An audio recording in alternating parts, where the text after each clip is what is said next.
Hey ladies, this episode might sting a little bit for some people, but I'm saying it because I care and it's something I see women falling into so frequently.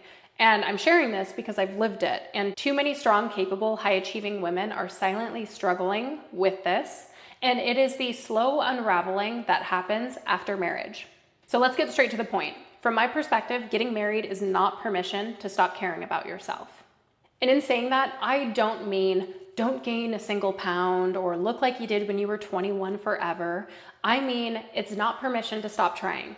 It's not permission to stop showing up for yourself. It's not permission to stop caring about how you feel mentally, emotionally, and physically. And it's not permission to throw who you were before marriage completely out the window. The woman that your husband fell in love with, we don't want to get rid of her. We want to hold on to her because that is what built your marriage. So I want to tell you a story. After my husband and I got married, he gained quite a bit of weight. And for context, for one, I'm not shaming him. It's just what happened. We got married and we almost immediately upheaved our whole life and moved to Idaho, which is where he's from. We moved there in the middle of winter. We had left great corporate careers in oil and gas. We took massive pay cuts, like hundreds of thousands of dollars worth of pay cuts. And suddenly we were in this completely new chapter of life, freshly married, in jobs that weren't what we expected.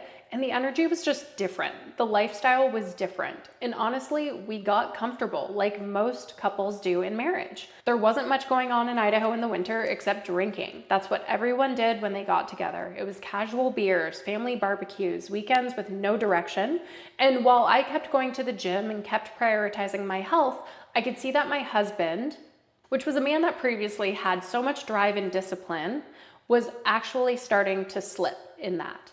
And my husband never really liked exercise. He was not huge in going to the gym. When he worked in oil and gas, he had a very physical career. So he didn't have to go to the gym in order to keep his weight under control. But when we left Colorado and moved to Idaho, that shifted. Now, I started to notice his health slipping, and I would, gently say things. Do you want to go to the gym with me? Do you want to do this? Do you want to do that? And he just wasn't for it. But I didn't nag him. I didn't shame him. What I did is I continued to set the example. And you know what? It took time. It took years, actually. But eventually, about 5-6 years in, something shifted. We were on vacation in 2020 after having our son. And when we got back, he saw a photo of us and he was stunned, like shocked at how much weight he had gained. And in that moment, that's when he realized that there was that slow creep of comfort that came into his life and had cost him more than just a few pounds. It had stolen some of his confidence, some of his edge, and he was looking at us as being on different levels. And from that moment, he started to decide to take his power back. And don't get me wrong, he didn't start with some crazy plan. He just started showing up. He started going to the gym every so often. And at first, he did not want my advice, of course, right? Because I'm the wife. So he was lifting randomly. He was doing a workout plan he had since high school. He had no real strategy, but at least he was doing something. So I celebrated that and I encouraged that. And I kept leaning into building him up around that. And over time, the questions started coming. Hey babe, how many days a week should I lift? Or what kind of cardio is best for burning fat? Or do I need to have a protein shake after my workout? And then the real change started to come. As he started to get healthier, as he started to exercise, as he started to prioritize his sleep more, he started to cut back on drinking some. He started being more intentional and started caring again. And just for context, we used to drink quite a bit. We used to have, a drink every evening with dinner when we were young. And then when I got pregnant with my son, after, postpartum, after breastfeeding, I had basically cut my previous drinking habits in half. And then fast forward 2 years, I had my daughter. And after that, I had basically gotten to the point that I was having maybe one cocktail a week on a Friday or Saturday night with my husband.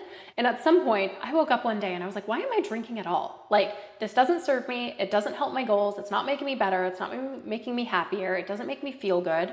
Why am I doing this? So I basically just ripped the Band-Aid off and stopped drinking. And then fast forward, we went to Hawaii in the summer of 2023, I believe. And my husband on that trip said, I think when we get home, I want to stop drinking. This was huge, ladies. Like, I never in my wildest dreams would have thought that my husband would say those words. And I was so impressed. And at that point, I was barely drinking. I would have a cocktail on vacation. And so I was like, yeah, let's do it. Let's do that. And I was so proud of him. But you have to remember, all of that did not come from me forcing him. It came from me leading as an example. Because what I believe with my whole heart is that women are truly the leaders of a household. Whether we want to admit it or not, everyone says men lead the household, but women are the foundation. What a wife does, what a mom does, everybody follows suit. And if a woman is healthy, if a woman is happy, everybody else is going to get healthier and happier too. And listen, I get it. Life after marriage is a lot. You've got careers, kids, chaos, but just because you're tired does not mean that we check out on ourselves, on our body, on our confidence, on our partner that we chose to do life with. And I say this because I read a mind-boggling stat. It said that in a 2-year period, women who get married are 46% more likely to gain a significant amount of weight, meaning 20 pounds or more, than women who remained unmarried at any age. So if a married and an unmarried woman got married at age 32, the married woman is 46% more likely to gain 20 plus pounds within those 2 years. And this isn't about weight being good and bad. It's about what happens when we stop intentionally caring about our bodies. When we treat marriage like a finish line instead of the starting line to the next level and the next time in our life. And I find it funny because people always talk about revenge bodies. You know, they talk about how they get dumped, they hit the gym, they have the glow up, and then they show up and show out, right?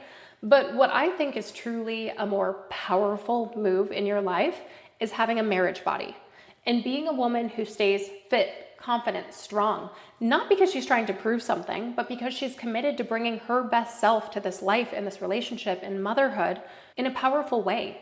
And it's not about vanity, it's about self-respect for yourself, for your spouse, for your marriage, for your future children. And I know to some people it might sound harsh, but if your husband stopped trying, stopped caring about his health, stopped showing up in your relationship with energy, intimacy, and pride, you'd notice, and it would probably bother you. So I don't understand why that standard doesn't apply to women in the way that they feel about themselves and how they show up. Our partners deserve the best versions of ourselves, and we deserve the best versions of them. So this goes both ways. If your husband threw in the towel after marriage, he stopped dating you, he stopped showing up, he stopped initiating sex, he stopped taking you out, he stopped saying kind things to you and flirting with you, that's a problem too. This goes both ways. But as a wife, if we set a higher standard than our husband, he will always want to meet us there. Husbands don't want to look like the weak one in the relationship. They do not want to look like the unhealthy one. And don't get me wrong, most men marry up. Most wives are the prize. And if a man looks at his wife and he's like, my wife is hot and I am overweight, unhappy, I don't do anything, I'm not feeling attractive anymore, I'm not setting the example in my household, he's gonna start to feel that and he's gonna wanna start to make a change. But women have to set the expectation. If we start letting our expectations slide, then so will they. And then we go down this path of falling apart together. We want to rise together. That's where the real power comes in. So just to be clear, this isn't just about being the hot wife. This is about feeling powerful in your skin, keeping your confidence, keeping that charisma that you had when you were dating. It's waking up and liking who you see in the mirror. It's not hiding under oversized sweatshirts. It's not rolling your eyes every time you catch your reflection in the mirror. It's not hiding from photos with your family when you're at the beach. It's not sitting on the sidelines of your life. You still matter. You still deserve to feel sexy, confident, energized, and proud. And if you've let yourself go a bit, that's okay. You're human. The statistics are in your favor. That's the commonality. But we don't want to be a statistic. We want to be the exception, not the rule. So if you've let yourself go, that doesn't mean you have to stay there. You don't have to let yourself believe this is just how it is. This is motherhood. This is being a wife. You can choose better. We need to start by just moving our body again. We need to start by eating real food, prioritizing protein, drinking water, doing activities that made us happy prior to marriage and becoming a mother.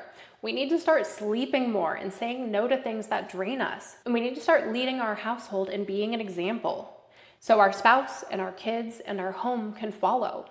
You promised forever to each other, and that includes the hard seasons, the messy ones, the years where life feels upside down. But forever doesn't mean settling. It means choosing each other over and over again and choosing yourself along the way. So no, it's not about a revenge body. It's about building a marriage body. It's about being a healthy, happy wife, being a healthy, happy mother. And not to impress anybody else, but because your health is an investment in your future. It's an investment in your confidence, in the chemistry in your marriage, in the connection, in the intimacy you have, in the energy you bring to your children and your relationship with them. We need to stop the cycle of not caring once the honeymoon ends. We need to keep showing up because we're worth it and our life depends on it and our future is built by what we do every day. So we need to keep showing up for ourselves, for our spouse, for our children, for our future. So keep leaning into your non-negotiable habits. Don't let the things that once made you happy slip. Don't let yourself be put on the back burner. Realize that the standard you set in your household is the standard that everybody's going to rise to. And if you set a higher standard than your husband, he will meet you there eventually. So just keep showing up, being the example, setting the standard, and you've got this, girl.